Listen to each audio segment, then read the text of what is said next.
தமிழக சட்டப்பேரவை கூட்டம் நாளை ஆளுநர் உரையுடன் தொடங்குகிறது. இந்த கூட்டம் குறித்து சட்டப்பேரவை வளாகத்தில் இருந்து செய்தியாளர் ஸ்டாலின் தரும் தகவல்களை பார்க்கலாம். தமிழக சட்டப்பேரவையின் கூட்டத்தொடர் நாளை ஆளுநர் உரையுடன் தொடங்குகிறது.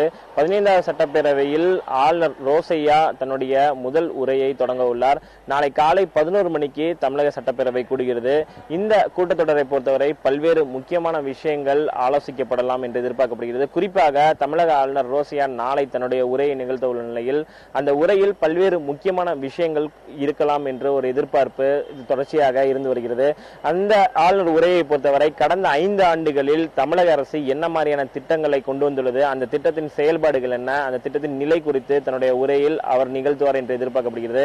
அதே போல கடந்த 5 ஆண்டுகளில் எந்தெந்த திட்டங்கள் முழுமையடைந்துள்ளன, அந்த திட்டங்களால் எந்த அளவுக்கு மக்கள் பயனடைந்துள்ளனர் என்பது குறித்தும் தன்னுடைய உரையை அவர் நிகழ்த்துவார் என்று எதிர்பார்க்கப்படுகிறது.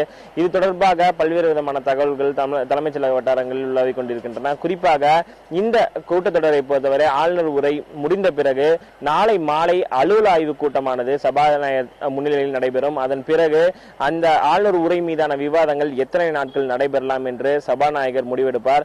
இந்த ஆளுநர் உரையை பொறுத்தவரை அதன் மீதான விவாதங்கள் அடுத்த 4 நாட்களுக்கு நடைபெறும் என்று எதிர்பார்க்கப்படுகிறது. நாளை ஆளுநர் உரை முடிந்த பிறகு அவையானது ஒத்திவைக்கப்பட்டு மீண்டும் திங்கட்கிழமை கூடுவதற்கான வாய்ப்புகள் உள்ளதாக கருதப்படுகிறது. திங்கட்கிழமை கூடும் அடுத்த அந்த ஆளுநர் உரை மீதான விவாதம் அடுத்த 4 நாட்களுக்கு நடைபெறும் என்ற ஒரு எதிர்பார்ப்பு உள்ளது.